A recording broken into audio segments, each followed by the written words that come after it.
if you don't have routines and things like that, which I never really did, I wasn't my own person. I was this person that I thought I should be based on how society structured, way of life should be. So I think when I started not committing to things, I started being more selfish. I adopted hobbies that gave me purpose, and that's ultimately what led me to triathlon. I feel like it gives me a sense of identity, and also teaches me a lot of other things that hobbies do. That is Big Time Bali. This week on the Do It For Yourself podcast.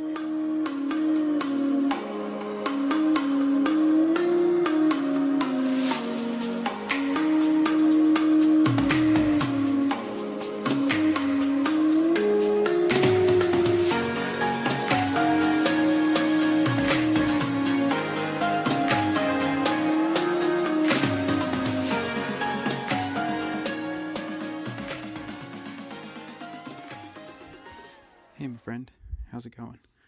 So, first of all, I'm sure you can probably hear my dryer. I am not recording this on my microphone. I'm going straight into my recorder. I forgot to record the intro for this podcast, and I'm trying to put it together, so using what we got right here. Second thing, I'm sure you're probably wondering why I did my introduction that way. Well, you see, that's Conor. Conor is Big Time Bali, and that's how Big Time Bali talks. We'll get into it in a little bit, but anyway, before we get into my guest, Conor Bollinger, this week, right up top, I would just like to ask if you could do me a huge favor and leave a review on whatever app it is that you're using to consume this podcast. I would greatly appreciate it. My guest this week is Conor Bollinger, and I've been following Conor on Instagram for quite some time. We actually tried to do this interview back in August, but my power surged multiple times, and so we couldn't get it done. Here we are. We're sitting down, and we're having a conversation. And we really open the book of who Conor is and some of the things that he's been through. And we take a deep dive into what Conor was doing before he got into triathlon and some of the trouble that he got into and how he bounced back from that. And once he kind of got through everything that he needed to get through and he got himself settled, he started running. He realized that, he wasn't built for being in the gym every day. He came to find that he had some swimmers in his family. He really enjoyed running. And after being introduced to triathlon through one of his friends, he went out and he bought a bike, and he knew from that point he was pretty committed to this triathlon thing because his first bike was a Shiv, which cost about $4,000. So Conor had some success in that first race, and he was immediately hooked and continued to stick on with the sport, and has since gone on and qualified for Team USA and Ironman 70.3 World Championships, and he's got a bunch of accolades, but there's much more to Conor than what people see on Instagram, and I'm really looking forward to sharing that story with you. All right. So let's get to it then. Great. So Connor, I'm pumped that we could, get this together, get this scheduled. I know it's actually funny enough. We tried to get it recorded back in the summertime. And a thunderstorm had ripped through where I was, and my power glitched like 3 times while we were chilling, getting ready to record. And so we had to push it back, and little did we know that that would get pushed back, until January. But I appreciate you taking the time to come and hang out and share your story today. I'm looking forward to it. No, thanks for having me on, Ian. I appreciate what you're doing in the triathlon community, the triathlon space, grabbing all these stories. So I'm just happy to share mine, and hopefully it relates to somebody out there, or it's entertaining, because I think it will be. But yeah, thanks for having me on, man. And so that's actually one of the first things that I wanted to bring up, because I discovered your Instagram account not because of any triathlon content that you were putting out, but I discovered your Instagram account because of Big Time Bali. And I don't even it was one of the many big time Bali stories that were posted, and I think somebody had reposted it, tagged you in it, and I'm like, "Wait, is this serious? You were, like, running down the street with a safari hat on, you're giving, your thought of the day," and I mean, I was just dying. I'm absolutely dying. So I start following you, I'm like, "So what is," trying to figure out what I'm like, "What's this guy all about?" And I'm like, "Well, it's kind of a mix." I'm like, "Wait, he's running down the street with a safari hat on, he's smoking a cigar, but he's got a Team USA kit." I'm like, "This I gotta figure out what's going on here." So it seems like your Instagram is it's a collection of your accomplishments for sure, such as going to the 70.3 World Championships, but it's also a form of just pure entertainment for you. Yeah, that's well put. And yeah, there's a lot to unpack there. And we could start with, I guess, like how I approach Instagram, because I think that's an important topic. And I think the other thing to talk about is Big Time Bali, and obviously it's an homage to Big Time Tommy.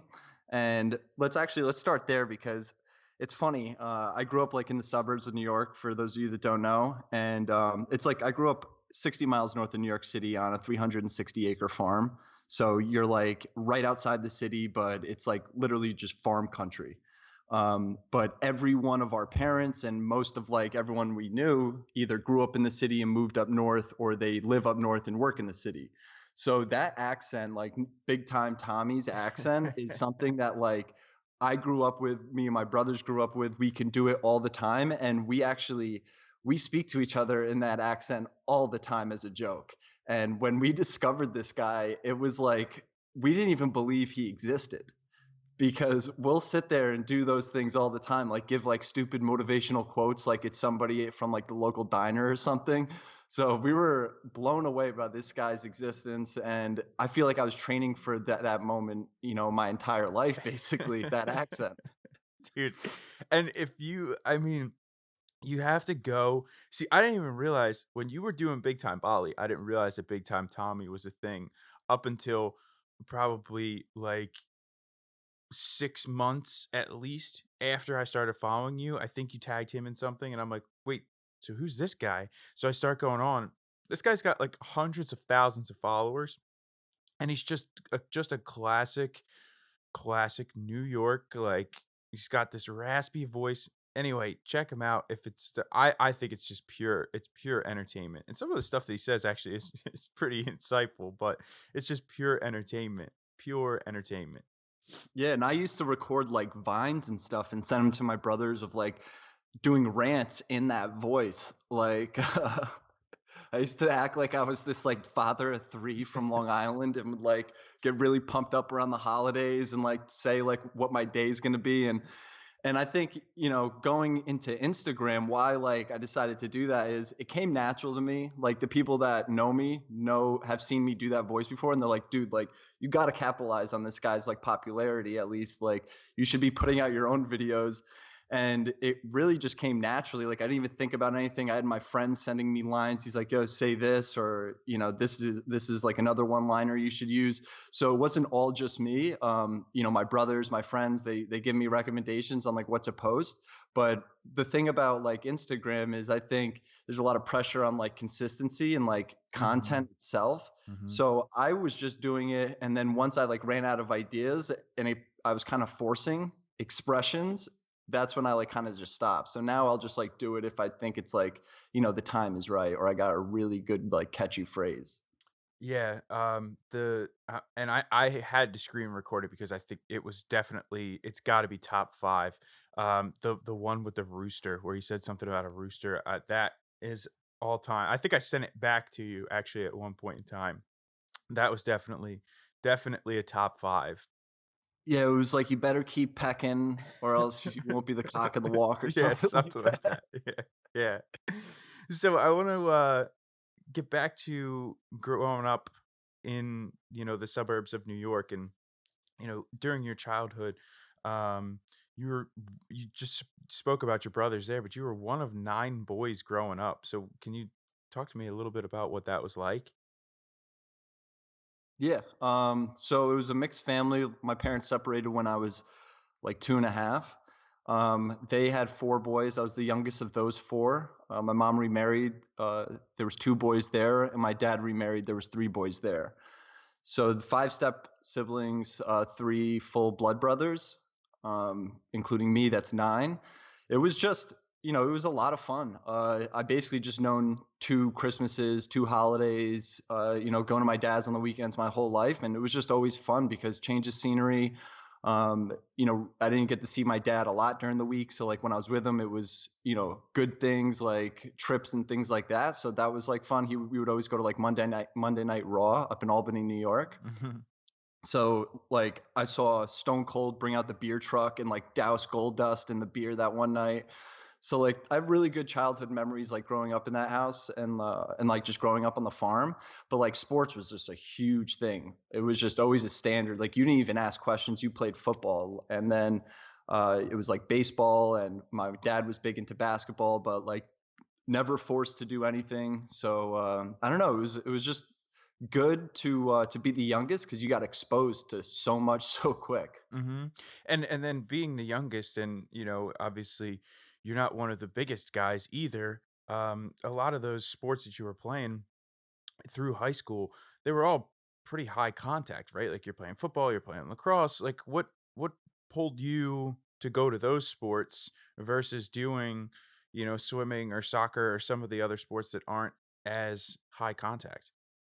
Well, it's funny because my brothers, they used to tell me to tackle during flag football days. So I would always get penalties for tackling the kids instead of pulling the flags.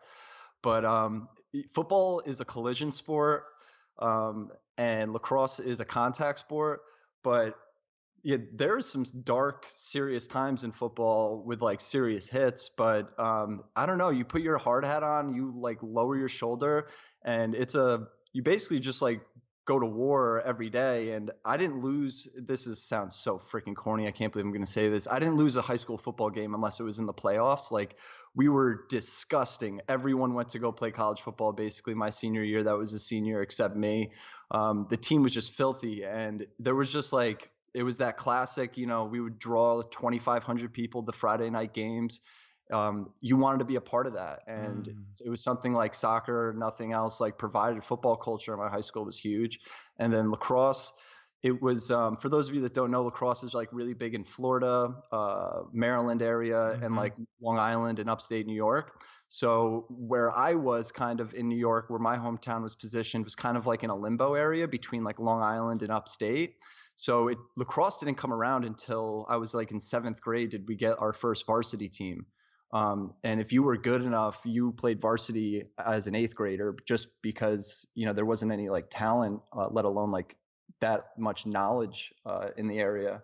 So lacrosse, I was starting on the varsity team as a freshman, and it just seemed a lot more entertaining than baseball. Like nobody, like school baseball in my high school lost so much respect. It was like all about like little league up until 8th grade, and then like school baseball like wasn't really that popular. So like lacrosse had opportunity to come in, and like that's where the crowds grew. Like my brother, who was 2 years older than me, would always bring a cheering section onto the games. Would like during hat tricks would throw their hats onto the field. So like that created like a really good atmosphere and like a good school pride for lacrosse. So naturally, I was like, well, lacrosse, you get to hit people. It's fast, and it's new.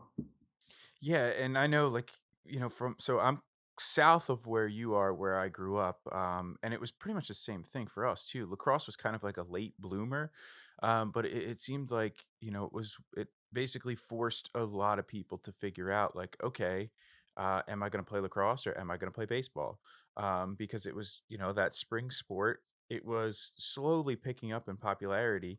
And now it's huge down here. I mean, my high school team's gone on. This is well after my time playing there, but my high school team's gone on to, play in the state championship. They have a state championship title, and it's just like, it completely exploded. But it's interesting to look back now because, we were playing in a completely different league when I was there, and now they're competing in the state championship, and really in the grand scheme of things, it was only over the course of, a few years. Yeah, and I mean, same thing with with like what's going on in my area. It's great to see though, because I think it teaches so much outside of baseball. Like it teaches patience, I Hmm. think, and like obviously some hand-eye coordination, but you can get that hand-eye coordination in lacrosse. And so you're kind of getting towards your senior year, getting towards the end, and you got to figure out what you want to do for college. You're considering going to college. Um, Being part of a huge football team like that, I'm sure after those Friday night games, there was some partying going on. Um, when you were thinking about what college to apply to, was the party scene at that particular college a factor for you in your considerations? So being the youngest in my family and having, friends that were older, I would go visit. Like I knew I wanted to be part of that, like, I don't know, college scene with like frats and things like that. But the issue is with New York State schools, they're in really rundown towns. And my parents always advised me, they were like, don't go to a state school. Like, it's just not a good, like, school experience. It's very small, like population size. So all my brothers went south. They went to Coastal Carolina, East Carolina, George Mason. So I knew I wanted to go south. And my senior year of high school, West Virginia was ranked #1 in the nation for football and lost to Pitt in the backyard brawl there. Or no, that was my junior year. Or was it my senior year? I think it was my junior year, and they lost to Pitt, so they would have went to the national championship, but didn't. So then my senior year comes, and my brother had a friend whose parents were really deep into West Virginia, like the school ties, and he was like, "You want to go visit there? I think you should apply there." So I was like, "Sure." We go there. It's the last home game of the year. Pat White. It's a whiteout. Everyone's in all white, and it starts snowing. And obviously I'm with like my brother who's 24, 25 at the time. And we just had a fabulous day. And I just drank the WU Kool-Aid from there. And I applied to Alabama there. And I think I applied to ECU and I got into West Virginia. And when I got in, I just knew I was going. And so, you know, your senior year kind of winds down, and I'm sure that that was a big summer for you before heading off to West Virginia. So what was that summer like leading up to leaving for West Virginia and kind of getting ready to, be out on your own, but really immerse yourself fully in this West Virginia culture? Yeah. And I, um, I started interning for a company down in New Jersey, and I was home for a graduation party at the end of June, Hmm. and I had to intern the next morning down in Jersey. So I was only gonna stay at the party till like 8 or 9 and then drive down to New Jersey. And my buddy turned to me and said, he said, our friend, I'm not gonna use names, is going down to this town. He's gonna get in a fight with so and so, his girlfriend's ex-boyfriend. He goes, I'm gonna go and watch. Do you want to come? And I said, sure, I'll go. Because these guys were my best friends, still good friends to this day. We go down there and we're in the car. We're driving down. Long story short, we get out of the car and there's like 8 kids there with golf clubs outside of this house. And then there's like this older gentleman who's probably in his 50s or late 40s. And then there's 3 of us. Well, the 3 of us, my friend walks up and immediately starts getting into a fist fight with this one kid. And my friend was like an all-state wrestler, was going to college for wrestling and football, just an absolute freak of nature, and just basically toyed with this guy. When that happened, this older gentleman came after him with a club and started hitting my friend. So naturally, all of us start jumping in, and it becomes like a 3-on-5 brawl. And it gets really ugly at one point, and we end up getting in the car and speeding away. So we immediately go to the police and we report it. We say, we drove down here, we get into a fight. My friend gets assaulted. So we all jumped in, and then the police officers, they get our statements and they said, all right, hold on tight here. We just got a call that they're at the hospital. I'm giving you like the skinny basically of this story. The So guys long with story golf clubs go to the hospital. Yeah, this story got real serious real quick. So the people, the detectives go to the hospital. They take a look at these people, take their statements. These people are in bad shape. So immediately they throw us in jail. And they say you got to sit in front of the judge in the morning, and we're not really understanding the severity of the situation. Like, we turned ourselves in, like, we came in here to give a statement and kind of protect ourselves. So we wake up at like 4:30 in the morning in jail cells, and this police officer starts like banging on the bars with this like club. And what it is it's like a lacrosse stick with like thumbtacks taped on the outside of it. Oh, And he's like, oh, he goes, is this one of your guys? And we're like, no. He goes, yeah, right. And my friend lifts up his back of his shirt, and his whole like side of his lat looks like scales, like somebody was pricking him with this club, obviously. So we put two and two together. We're like, no, that was theirs. It's all this nasty things. Regardless, we're the ones in jail. So we wake up, we go to the courthouse, we get arraigned. The judge hears the story. These athletes from the town over came over to fight these athletes. The athletes in our town end up in the hospital. He puts a $20,000 bail on our heads and charges us with misdemeanor and felony assault. So at 18 years old, I just turned 18. My parents are there. All our parents are there. It is a scene. It's horrific. It's, your stomach just sinks. And then obviously you go to the next step. You get sent to the county jail. You get processed until you get bailed out. So you get strip searched, the whole 9 yards. So that kind of like shook me the summer going into college, because there's all these charges pending. And then you're expected to go to college in one of the top 10 party schools of the nation in search of a 4-year degree. So immediately there was a lot of pressure on me when I went to college.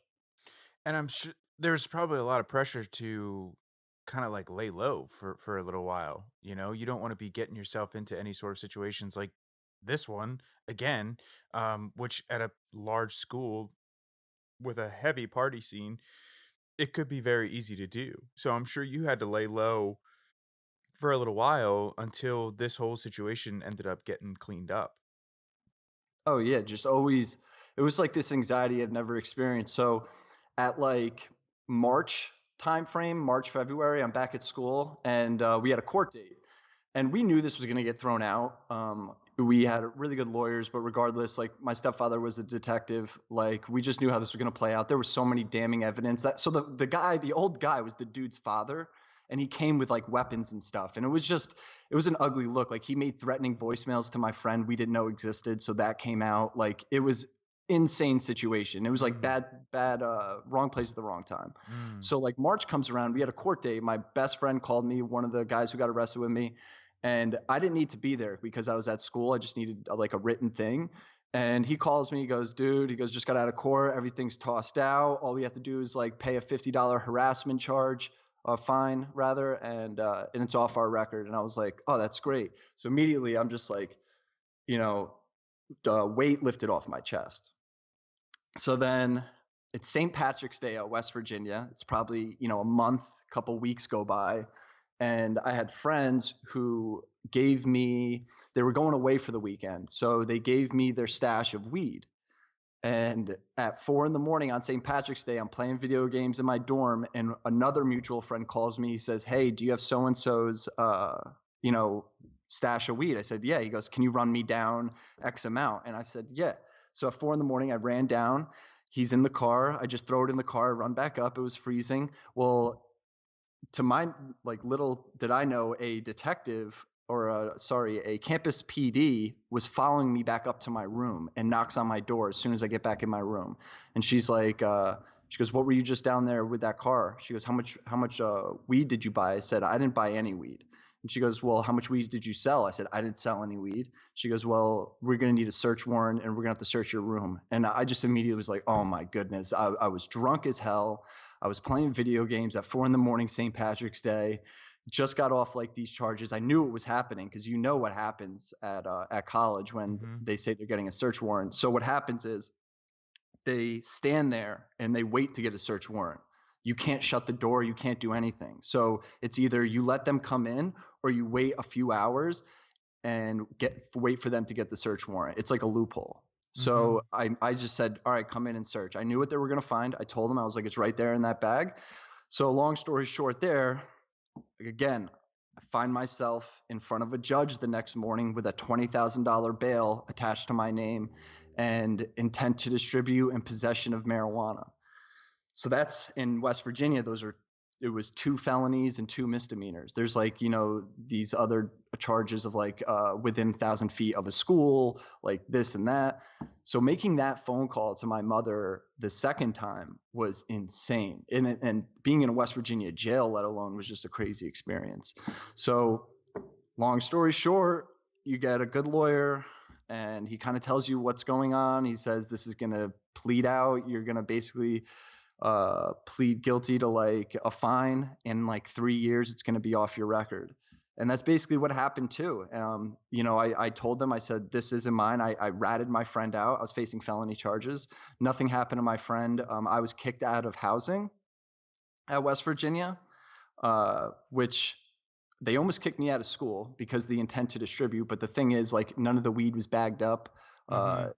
It was just like a giant thing of weed, which it was, it was obviously dumb of me to look after it, but he was afraid that his roommate in his dorm would steal stuff from him. So I don't know. I thought I was in the right, but obviously, you're 20 years old, 19 years old, I think I was. And what was really crazy about that whole situation, and one of the reasons why I wanted to rat my friend out, because I was facing felony charges. Let's not even begin with that and the fines that come along with that.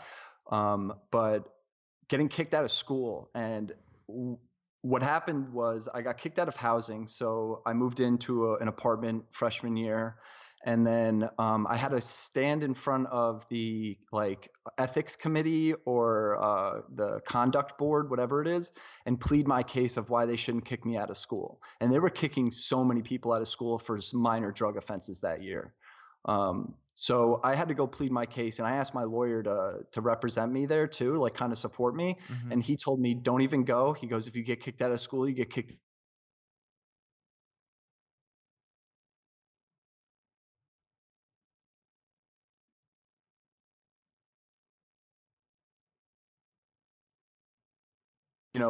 Staying here. Hello? Yeah, I'm back. It kind of cut right where you said your lawyer said to you, if you get kicked out of school, you get kicked out of school, and then that's where it cut out. Yeah, so my lawyer said if you get kicked out of school, you get kicked out of school. So I had a decision to make. Do I go maybe incriminate myself in front of this committee, or do I fight for, the future of my education and basically my reputation? So I asked my friend, I said, hey man, can you come in and can we kind of just like, you're already getting kicked out of the dorm. Can you kind of just like fess up? And he said no. So I had to protect myself and my future and, my investment. And I kind of just told him what was going on. And my friend never got kicked out of school. He got suspended for a semester. And I thought they were going to suspend me for a semester, but it was, it's funny because the first meeting, we go in and I go to present like my case basically. And I throw my suit jacket over the back of the chair and the lapel opens up and it says Giorgio Armani. And my mom has worked for Giorgio Armani, used to work for Giorgio Armani for 20 years. So I was getting Giorgio Armani suits from, when I was in my teens. And they don't understand that. So when they see the charges, see what's going on, they think I'm like this big drug dealer. So I'm like, no. Like my mom works for Giorgio Armani. Like I got this 90% off. And like, so that kind of like broke the ice, which was kind of funny. Yeah, I mean, I could only imagine you're coming in with a designer suit. You just got busted with a giant bag of weed. They probably think like they hit the jackpot. Yeah, exactly. It was not a good look. So I had to like backtrack that and it kind of lightened the air up. But they saw how prepared I was. And I saw their decision. They went in there expelling me. And I saw myself change their minds because I brought incredible people. I had a good case and I was really happy with how I dealt with the situation in terms of like how shitty of like I was putting myself in there. I kind of bounced back from it. Kept my head down. Ultimately, they hit me with, I had to do like a laundry list of things, like speak in front of 10 freshman 101 classes, tell them about the risks of partying, hundreds of hours of community service, like things like that. So that was kind of annoying. I ended up doing everything. Obviously, I needed to do it to stay in. Random drug tests. That was like another big thing. And all the responsibility was put on me. Like there was no like system where like they call me up, I have to go. The results are submitted to like the dean. I had to like go schedule it, submit the results to the dean, like do everything myself. I had to own everything. And so, while you're at West Virginia, you have like some of your really like darkest times. Not like obviously these two stories that you just told, specifically the one that happened in the dorms at West Virginia. But I mean, you're out burning couches, partying, just having, probably a great time at that point in your life, but you start to come to this realization that like this isn't something that interests you anymore. So, was there a specific night that you can remember thinking like this just isn't for me, or was it a culmination of events? I think it was like halfway through my sophomore year when I was back. Um, and I was just like, are we really going to go to like the same, like club or the same house? Am I going to order the same pizza for the next 2 years from the same place? And, obviously being from New York, you're exposed to a lot. There's a lot going on. And I felt like my connections were there. So I feel like I could have got a little bit quicker ahead in life, and it could have taken me down like a little bit more of an interesting path if I moved back to New York. So that's what I did, and I think it was the best decision of my life. I mean, college, like that classic college experience, isn't for everyone, and the whole mold of you go to college for 4 years, you get out, you get an internship, you get a job. That took a lot for me to like swallow and realize that like that's not cut out for everyone. So it took me 5.5 years to graduate college, and I dealt with like a lot of like embarrassment. I used to lie to people and tell them that like I was in a graduate program. Like if I was going on a date, I would felt because I was very self-conscious. And then like I realized that like you can't lie to people like that. That's stupid. So I just started owning it, but it took a lot for me to get over that. And so you come back to New York and you were bartending a little bit and you felt like that was keeping you away from the party scene. But, obviously, if you're in a bar, there's people who are partying in a bar. So, how did bartending keep you away from the party scene? Well, if you're going to live in New York and you're in college and you're trying to pay your way through everything and not rely on parents or family, you should bartend 1,000%. And you just don't bartend anywhere. You gotta pay your dues, obviously, but it got to a point where I was making great money bartending, and that's just because you meet the right people, you're professional, and my like I don't know where I saw myself in life was going somewhere into sales, and I feel like bartending can keep me sharp, keep my I don't know communication skills on top. There's a lot of multitasking. It's fun. I like music, and it's basically the interaction with people. Like I used to bartend at this one place, actually with Alexandria Ocasio Cortez. It was called the Coffee Shop. They recently just closed, but it was open for like 25 years. And it would just be I would do the brunch shift. I would get there at like 7 and leave at like 2, and you could make just the same amount of money doing that shift than doing like a night shift. And those were the best because people come in, they just want to like talk about their morning, talk about like how they hate their life, and it was just entertaining, man. I had like my set of regulars. And so the other thing that you were doing around this time was ref and kickball, and you had a chance to see You some did your guys. homework, dude. Yeah.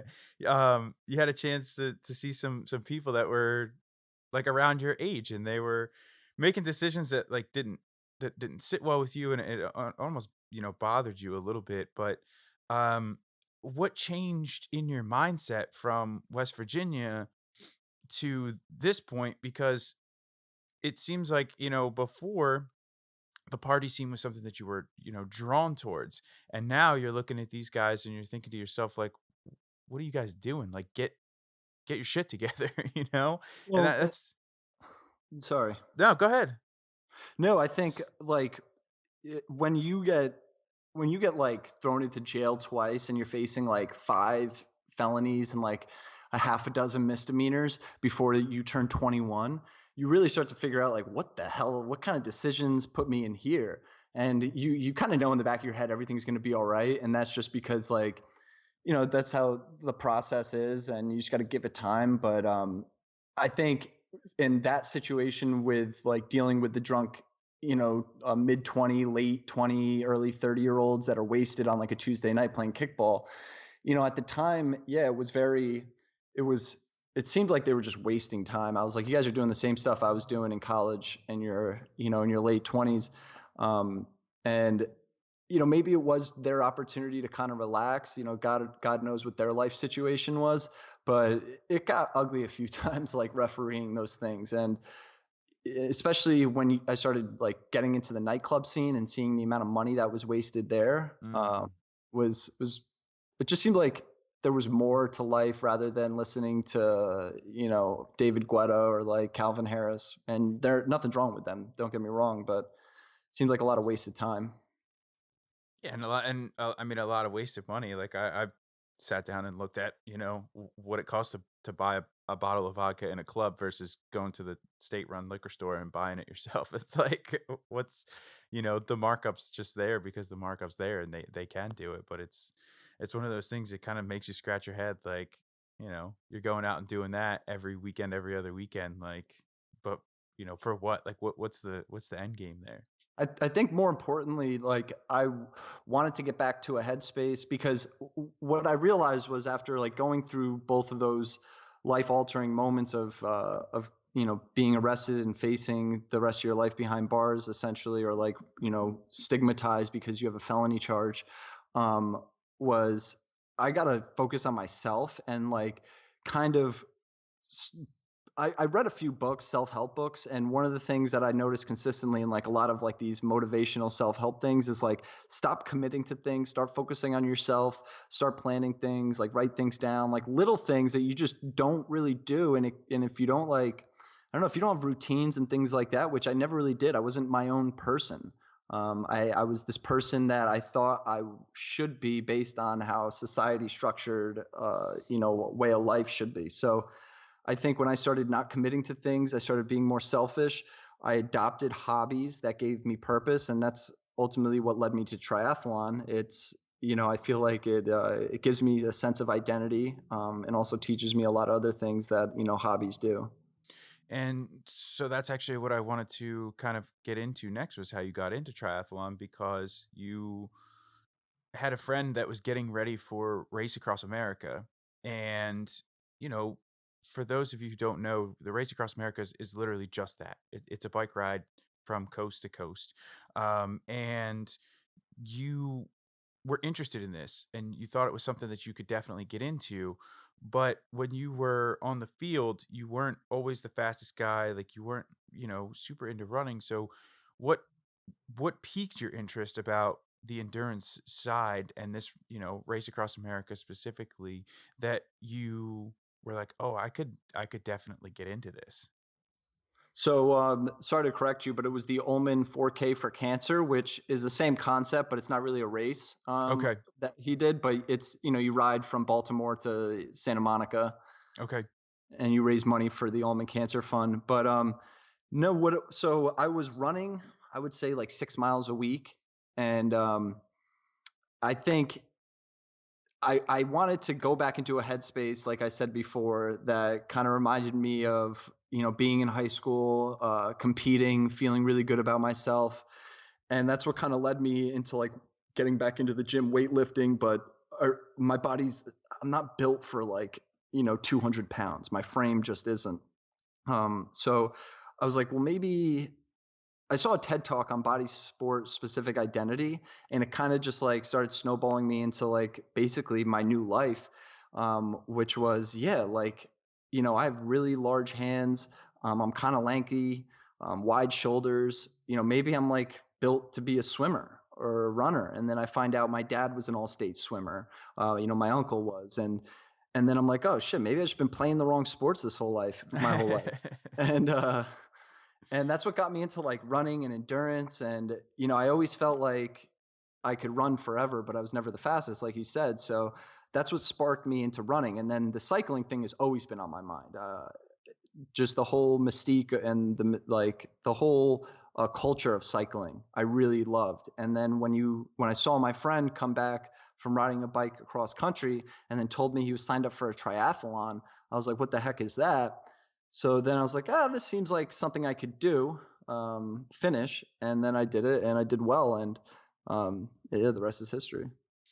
And so I mean, there's a long list of history there because of some of the accomplishments that you've had. I mean, as we said in the very, very beginning, not to throw salt in the wound. I know this is still a touchy subject, but you did race the 70.3 World Championships last year. Yeah. Um, and you've raced for Team USA. You've been at nationals for USA Triathlon. You've had the Team USA kit.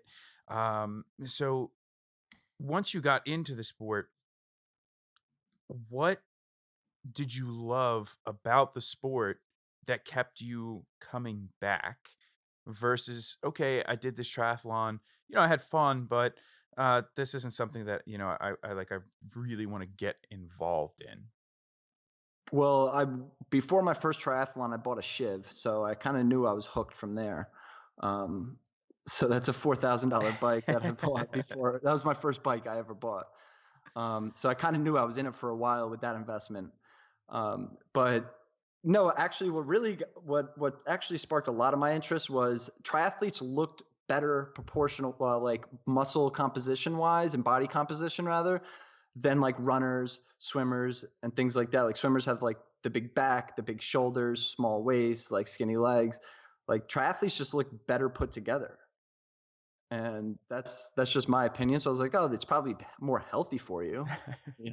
If you look healthier, it's probably healthier.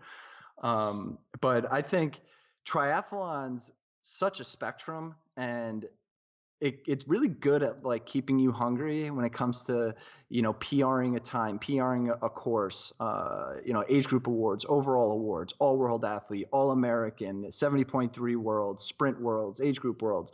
Like there's so many different levels that you can get, and we're really good at promoting low standards in this sport. So I was, it's like dangling the carrot, oh, I was just gonna bring that up because you mentioned the all world athlete status, which um, there's a lot of things that I'm sure you and I could dive into a very deep rabbit hole on just based off of things that occur on Instagram and everywhere else. But Yeah, we can, man, if you want.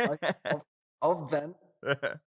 um, but there are some things like obviously for the USA Triathlon National Championships, like that's a qualification process, and you have to finish in the top 5% of your age group at a sanctioned race, right? So that totally makes sense. But I mean, I've seen people who post their results for all world athlete that it's like people who didn't make all world athlete and they have their Ironman results on there. Now, granted, they've only done one or two Ironman branded races that year, but they have these top results, and it's like like you said, we're just really good at like, oh, here you go, like here it is, come get it, come get it, Yeah, it's very millennial-esque.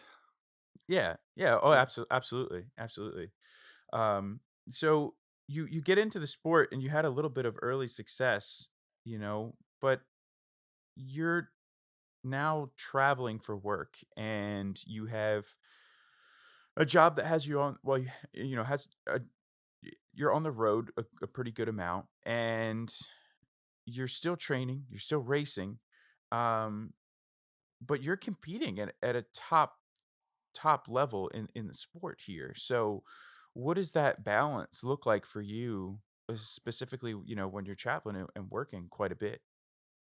Well, I'm a realist first and foremost, and when you think you know everything about the sport, you meet someone that's another level, and you just realize that there's tiers to this shit.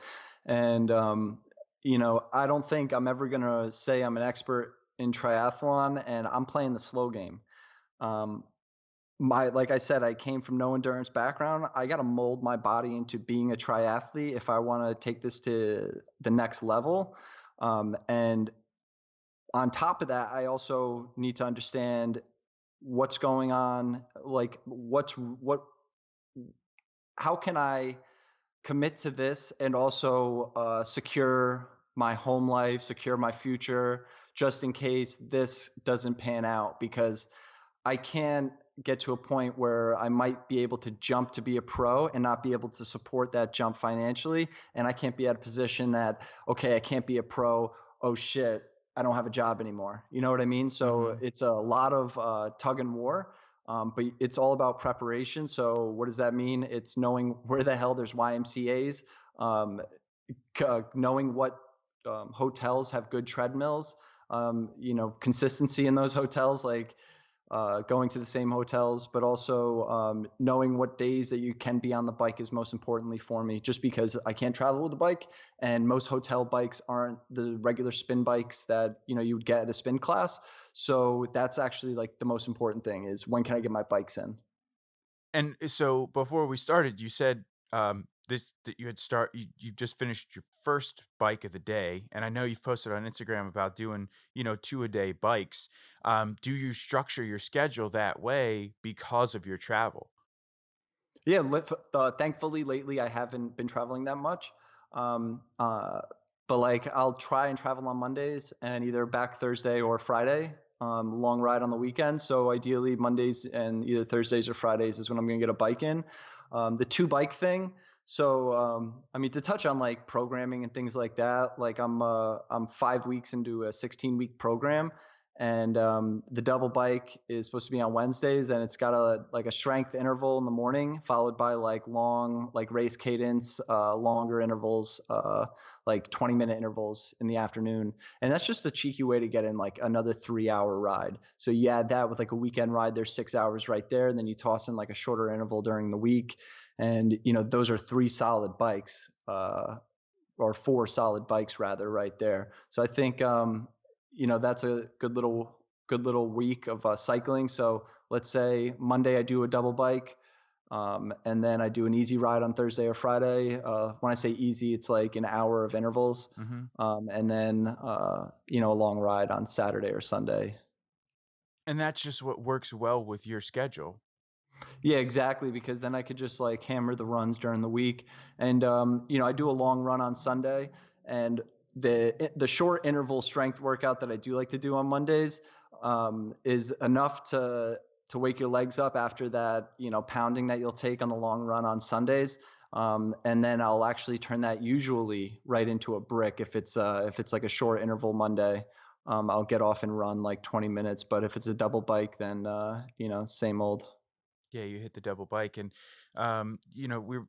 we don't have to go super deep into the rabbit hole of coaching, but you do offer coaching, and you have some athletes that you're working with. So talk to me a little bit about how you transitioned. Well, not transitioned. I mean, you're still racing at a pretty elite level yourself, but what made you kind of take up this coaching thing? Um, I've been coaching like for a few years before, but only taking on athletes who like really want me to coach them, like then I'll tell them like I really don't want to coach, and then they're like, no, I really just want like structure or something. So when I saw USAT was coming down to North Carolina, I just thought it would be a good opportunity for me to go and get the certification. Hmm. And I thought it was a great idea because I'm helping a lot of people. I have a pro I'm coaching. I'm coaching long to short course athletes. So it's a good bag of different abilities. I'm also working for Peakers AI, which they partner with Ironman, and that's a coaching platform where you pay a fee. There's different tiers, and I'm one of the coaches for them. But you also get like a strength coach, a nutritionist, a master coach, and then there's an AI algorithm that kind of helps tailor workouts to you. So through those two, I got my hands pretty full. But ultimately, I really like to help beginner triathletes and people that are trying to get to that elite age group level. Hmm. I do really enjoy coaching competitive short course people. It's either beginner like middle distance that are trying to make the extra jump, or like fast short course people. I really like those two demographics. Yeah, yeah. The fast short course thing is it's something that kind of just boggles my mind because, a sprint distance race can hurt just as much as a 70.3 distance race, and it takes a quarter of the time, if that. So it's one of those things where it's a sport kind of makes you laugh, and but there's so much that keeps you coming back. Yeah, I think with the short course, a lot of bricks is key. Hmm. Like three, I'm giving some of my athletes 3 bricks a week. Wow. Okay. Yeah, and one of those bricks is like an interval brick, so you'll have like bike run, bike run, bike run. Yeah. Oh, oh, yeah. Those are brutal. Those are brutal. Yeah. So, just before we kind of get wrapped up, I just, you mentioned it, you touched on it, but you want to take this to the level that you can take it to, and you're playing the long game. So does that mean that, you could potentially take this to the professional level, or is that something that is still a hard no? Because I think I listened to you in a previous interview, and in that interview you had said you didn't really have any intentions of going pro. Yeah, I really don't. And I think a lot of that has to do with me not stepping up to the plate, but also like I think right now I got to focus on my career. Like especially like with these like younger guys coming up taking their pro cards. Like you could do both. I know plenty of people that are doing both. Be a professional in the business or whatever world, and also be a professional triathlete. And I think you gotta like what Marshawn Lynch said. You got to take care of your chicken. And I think you got to take care of your future. You can't put all your eggs in one basket. And that even goes to like all the Instagram influencers out there. Like you're fucking crazy if you're banking your whole life on a platform that's so, sensitive when it comes to like technology and things like that. I think putting all your eggs in one basket with triathlon, especially knowing with how much these people make, is kind of not a good idea. So I got to take care of my chicken for the time being. And the chicken right now is my real job. And I gotta be realistic with myself because I can't live in a fantasy world. You know. Mhm. Yeah, absolutely, absolutely. And, so I got, 2 questions that I wanna end with here, and the first one is, it's a debate that, you and I have been having for quite some time, and I would like to put it out there publicly. Is it Topo Chico or is it Pellegrino? TBD. Oh, still. Still. Still. So for those listeners who are like, "What the fuck are they talking about?" Connor is he's a big fan of the Pellegrino, which is sparkling water. Um, I made the transition from Pellegrino to Topo Chico a while ago, and I said to Connor, I'm like, "Look, man, if you like Pellegrino, you got to check out the Topo Chico. Like it's legit." So I believe you had tried it a little bit before, but the jury is still out. So Yeah, it's gonna be one of the most comprehensive sparkling water taste tests. I have like 6 or 7, and it's gonna be blind. I don't know. I got to get my camera set up. I have 2 GoPros, and I haven't used any of them in years. so and the last and a slightly more serious question is, you know, I ask a different form of it to all of my guests here, but I want you to kind of put yourself back in the position of, being at West Virginia and coming to this realization. And you made the decision to go back to New York, and you said that it was, quite frankly, one of the best decisions that you've ever made. But there's some people out there who are in that position, and they have that decision that needs to be made, and they still haven't made that decision. Like they haven't made the decision to jump, to take the first step, to go. So, what is a piece of advice that you have for that person who is in that position and it's time for them to start doing it for themselves? It's funny. I'm trying to think of all the cliche things to say. Be the hero of your own story. um, I think getting family advice is important, but also being real with yourself. Like, be your biggest critic, but commit. This is the cheesiest one I'll say. Commit to something. Um, yeah, you have to trust your intuition. I realize, and 10 out of 10 times, if I don't go with my intuition, I regret it. So that's kind of how what's led me to here. Um, it hasn't always been the best, but I think that's a good, compass to live your life is commit to something, get advice from family and friends, and be honest with yourself. If you're fucking around, you know, stop fucking around. Yeah, for sure, for sure. So, all right, Connor. Well, I mean, I want to just say thanks so much for taking the time to chat with me. I really appreciate it, and please send my thanks to the asshole dog owner that the coffee shop dog did not make an appearance during the recording of our Dude, he's podcast. been quiet. I haven't seen him in like a month. Oh man. So, all right, man. Well, thank you so much. I really appreciate it. Thanks. I appreciate it, Ian. This was fun. So that is it. That is my interview with Conor. What did you think of Conor's story? Before I started doing my research and deep dive on Conor, obviously I had no idea some of the things that he had gone through. And even still, when we sat down for this conversation, there were some things that really surprised me. You can't obviously always judge a book by its cover. And there were some things that I really didn't know that Conor had gone through. But obviously he has come out on the other side a much better human and a much better individual for that. So this was a conversation that I really enjoyed. And I feel like I say that for all of my conversations, but obviously all of my conversations that I have here on the podcast, I really enjoy. And I would love to hear what you thought of this interview, what you thought of Conor's story. So hit me up on Instagram, Facebook, let me know what you thought of Conor's story. You can find Conor on Instagram as well. So if you want to hit him up, let him know that you listened to the podcast, what you thought of it. And last but not least, if you could do me a favor and leave a review. It is something that's going to help the podcast out tremendously. And I'm really enjoying reading your reviews. So thank you so much for hanging out with us. I look forward to having you back for the next episode.